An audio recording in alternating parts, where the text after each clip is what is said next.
it's Mindy. Hey, welcome to session 1.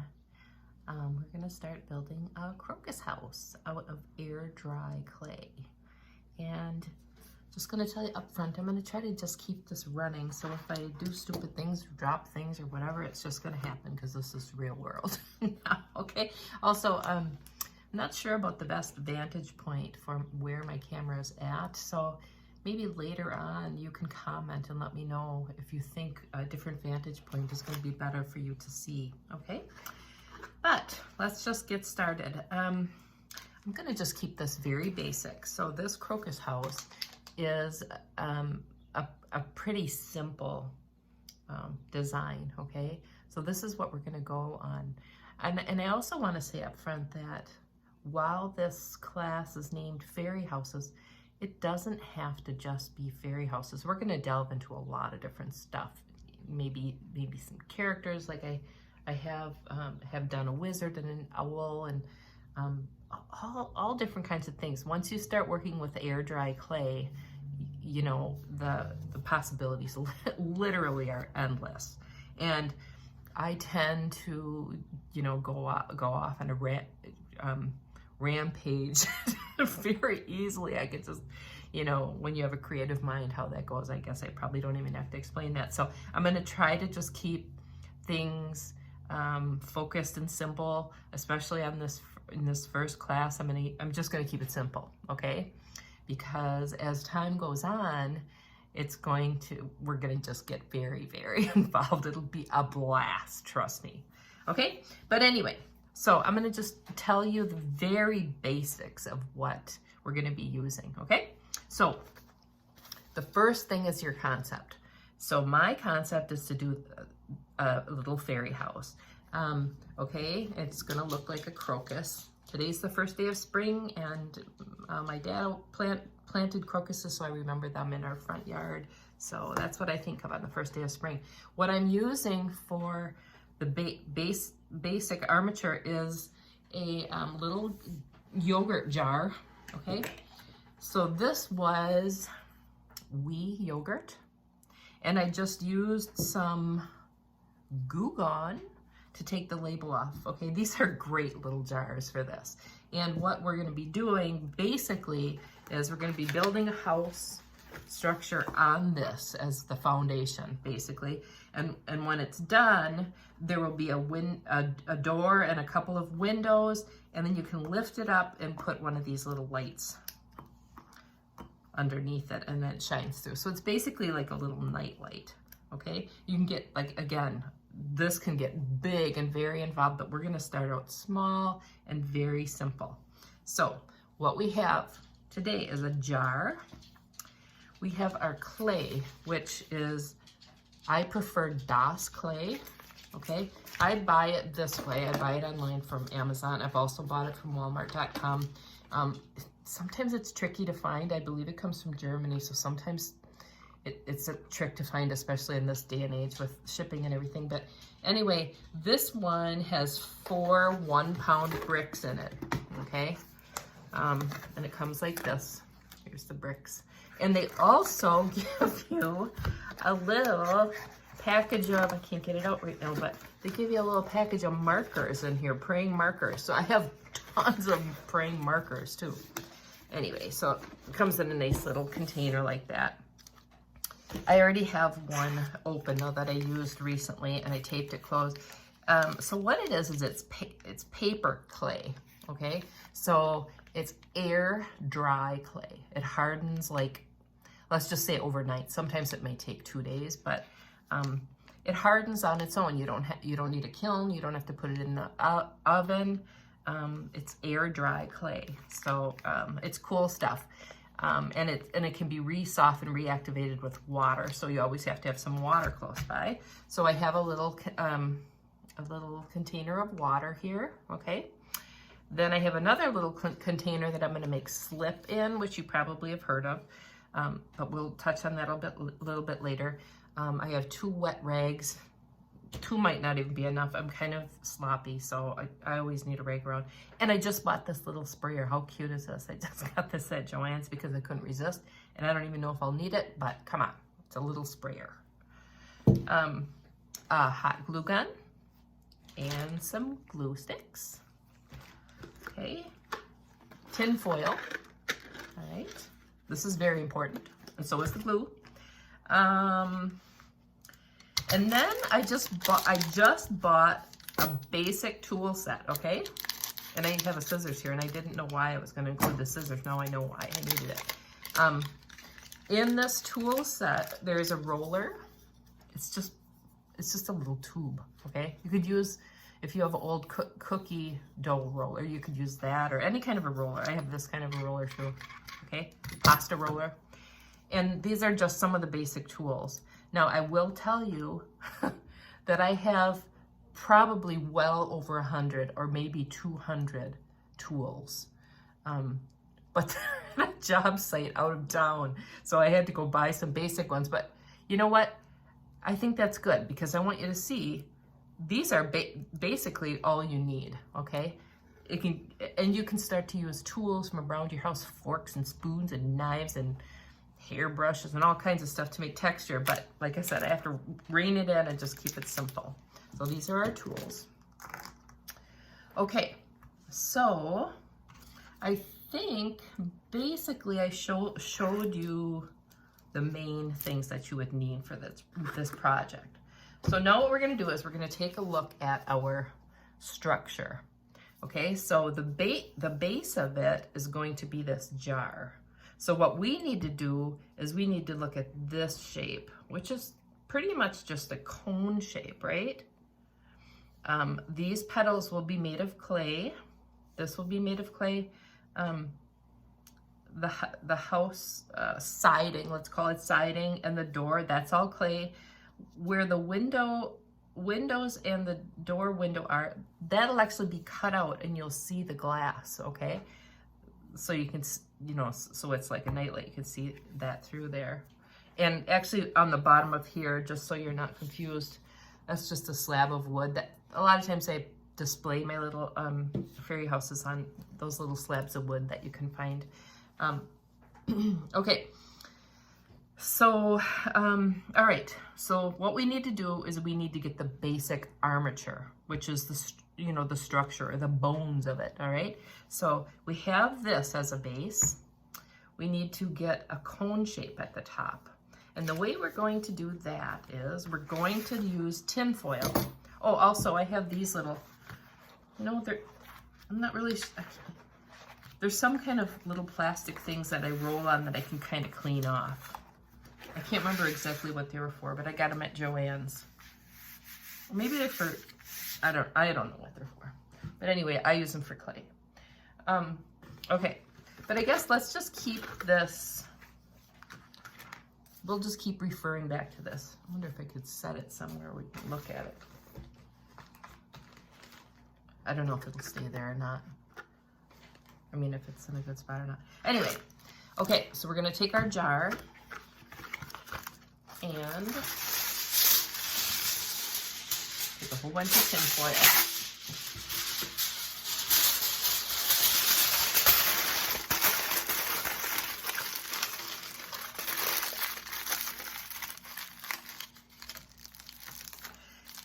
You'll kind of figure out how, what works for you. Some people do make long snakes with the tin foil and then make coils, or both, or whatever. But it's important that it's pretty compressed, because what you do with the tin foil and with the hot glue gun is going to save you a lot in clay, which is a lot more work and it's a lot more expensive. So we're going to try to get as much of the underneath shape or the armature done with other things, like tin foil and glass. And, if you get into building bigger pieces, you may use cardboard boxes or paper towel rolls, or, like I said, once you start opening your mind to what can be done, it's a really, really fun medium. But the first thing we're going to do is we're going to get our cone shape. I'm just going to get a coil here in case I need that for something.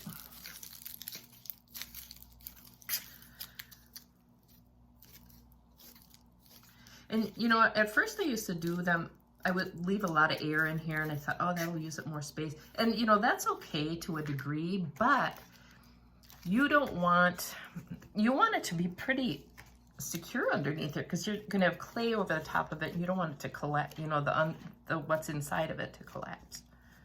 So let's just glue this on, see what happens. Okay, so I'm gonna just take my hot glue.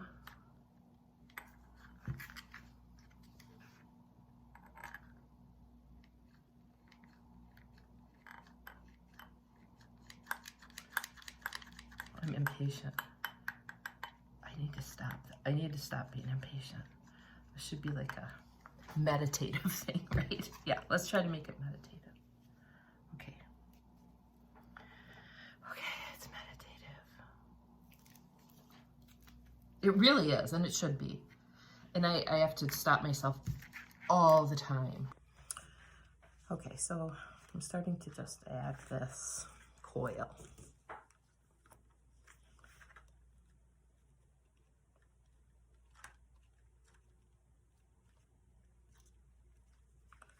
My phone ran out of space, so I lost my train of thought, but I'm back on here. All right, pull it together.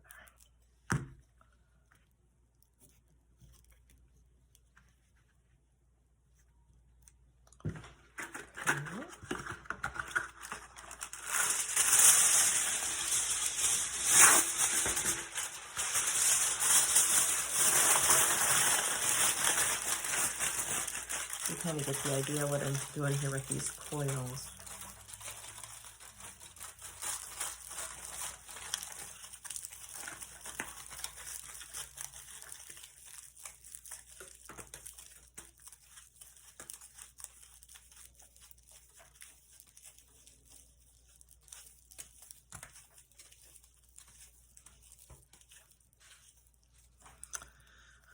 Okay.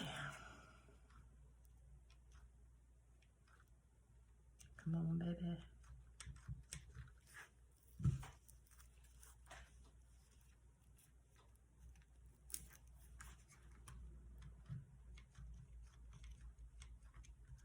So it's the first day of spring and it's beautiful here. We're in Wisconsin and I was just out there a little while ago and it was in the low 60s. It's lovely. And there are people outside and people are grilling out. I can smell the barbecue grills going.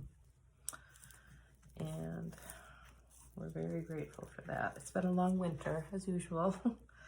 this time of year, winter's seeming long. What's it like where you are? Put a message in the comments. Also, if you have any questions for me along the way here, just leave them in the comment section and I will make a note of it and try to answer questions on the next segment, okay?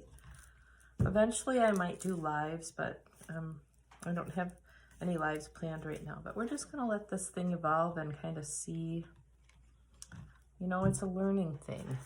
You know, this whole tutorial thing and YouTube thing is all new to me, but I'm excited about it and I know I have a lot to learn, so. All right, now we're getting somewhere with this code. Just a little bit more maybe.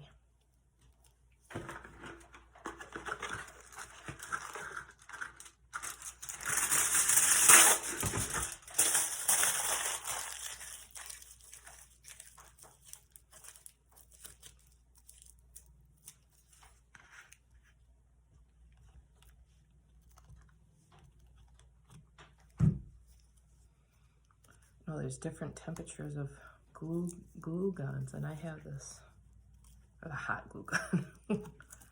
Always burning myself. The things we do for the sake of art, right? Sorry, you don't need to see my cleavage. Sorry about that. All right, you know what? I think this is good. So another trick that you can do is where the cracks are between the ropes, use glue to fill them in. because again, you know, the smoother we can get this from the get-go, the less clay we have to manipulate. So I have found that even filling with glue is helpful, and you'll understand why once we kind of get going here on the next section. Need another glue stick.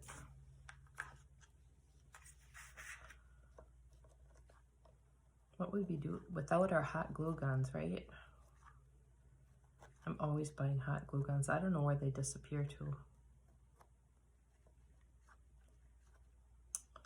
But I could have made it more of a peak, I guess, with the tin foil, but I'll do it with the clay.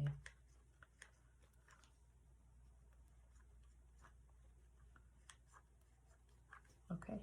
All right, now we're gonna let that just set. It's gonna set up and cool off. And all right, next, what we're gonna do, we're gonna get our clay out. So, yeah, I used this a while back and I closed it up. One thing you want to make sure of is that you're always kind of, remember it dries by air. So you want to keep your package closed. And I'm not going to throw this away. I'm just going to set it on the side. I'll reconstitute it later. Maybe I'll put a wet rag over it. But anyway, because you don't want your clay to dry out. I mean, you want to keep it moist like this. Let's see, is that going to be enough? Let's try it. All right, so anyway, I'm going to wrap this back up. Or you could just throw a damp rag over the top of it. But I don't know that I'll, need it for a few minutes. So I'm just going to fold it up and set it aside. Like I said, it's kind of a messy deal. All right, so then you're going to want to knead it a bit. See, paper clay. Feels nice. Also, there's lots of different. I'm gonna add just a little bit of water in here. There's a lot of different kinds of air dry modeling clay, and what I have found is that the DAS clay, DAS, is the best clay because very rarely will it crack as it's drying. Okay, a lot of the other ones that I have used, and you can actually make your own, and I'm no expert. There's maybe other people that are going to say, I like, a different kind better, and that's fine. Whatever works for you is a-okay by me. But the DAS clay doesn't crack, so it's worth it. Maybe it costs just a little bit more, and I'm going to just say roughly, and I could be totally off, but it seems to me that I pay about $10 a brick, okay? And like if you buy what they have at the craft stores, you may pay a little bit less. Maybe like you could maybe get it even on sale for like $5 or $6 a brick, which I believe is 1 pound. Maybe I'm way off on these numbers, but anyway, that's what I seem to recall. And yeah, and you do all this work, and the next day when you go to look at it, and it's dried and there's cracks all over it. That's no good, right? Okay, so now I have it rolled out. You see how I had maybe about, I don't know, maybe not quite a 1/4 of an inch. Okay. So I'm gonna make a flat side.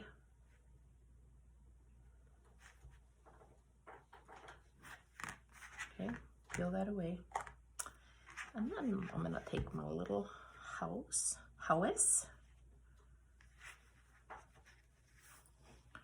and wrap it around there.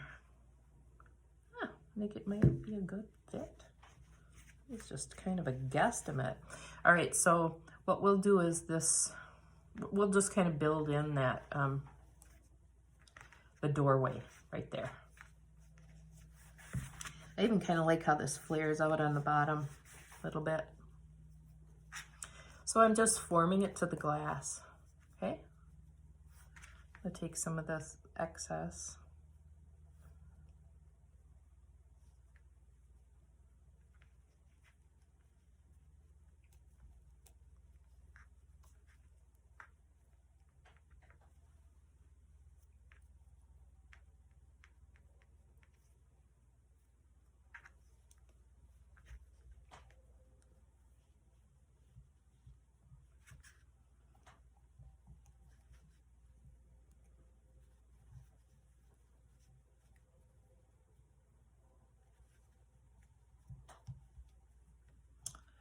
So I'm just using a little bit of water to smooth it out, get rid of those seams. Okay, and just kind of keep working it. Actually, I did have another tool. Okay, so you could, you know, do this type of thing if you feel like they're not bonding well.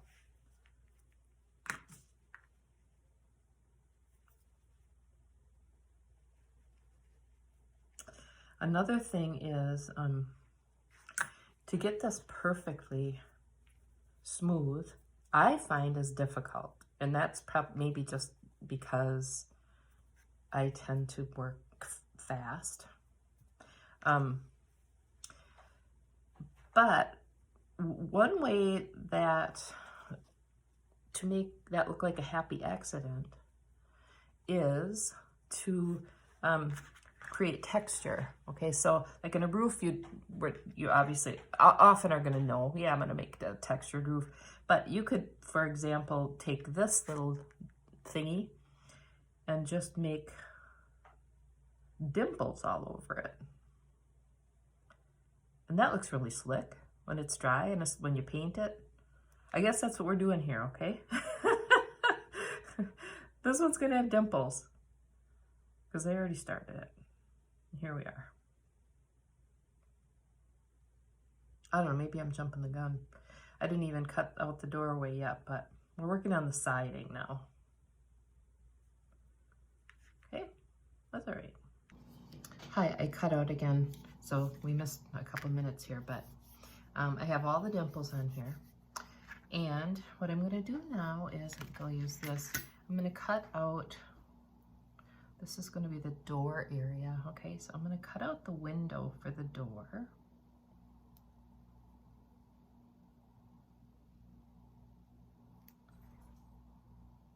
So fun. Just pop that out of there, okay? And then I'm gonna do a window on each side. Let's see, so about here. Make another window.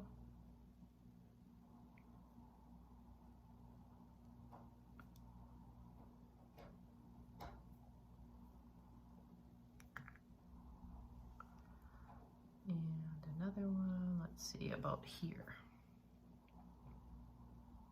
Just guesstimating. Okay.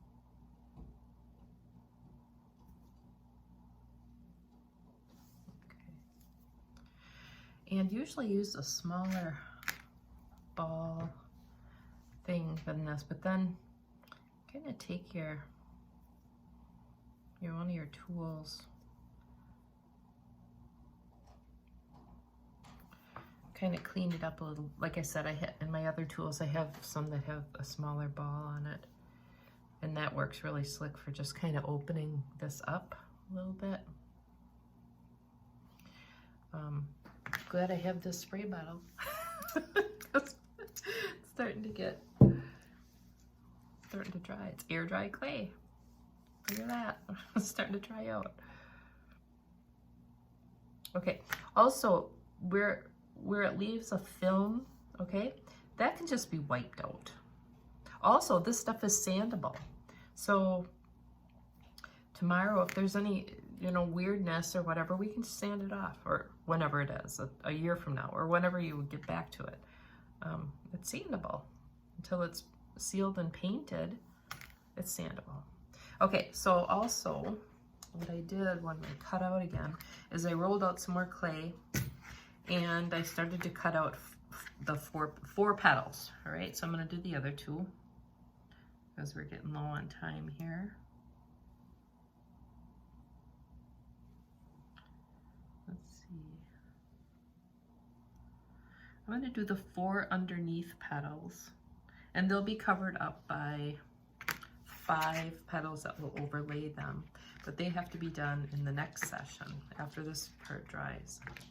Okay, so if we look at this, what we're applying now are these underneath ones, okay? So there needs to be an extra one, so we're gonna do 4 underneath and 5 around, I think. Let's see if it works. All right, let's see, how far do we want this to hang down?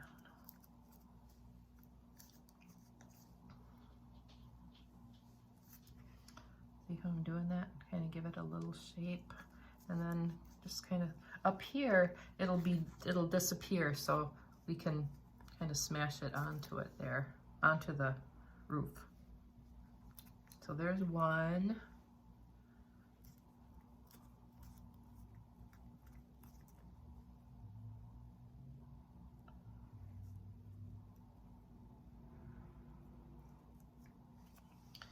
Two.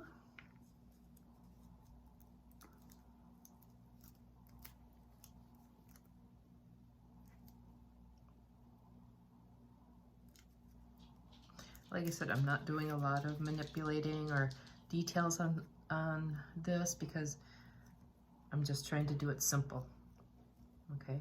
Because I could spend a lot of time on these, on each petal. I'm just not going to. Just want you to get the feel for what's going on here, okay?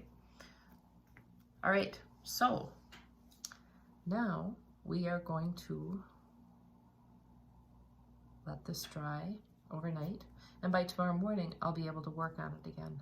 I think by tomorrow morning. Sometimes if the clay is kind of thick, it might take, you know, like 2 days, kind of pushing it, but usually by tomorrow it's much brighter white and it's dry.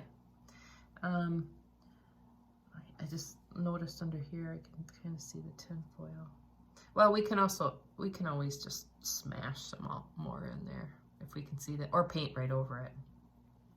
It's a very forgiving kind of a thing, but know that once you let it dry, it's going to dry hard, okay? All right, so this is the end of our first session, and this is what we have, and I think it's going to be really cute. So I hope you join me again for the next session. Thanks a lot for arting around with me. It was a lot of fun, and I'll talk to you soon.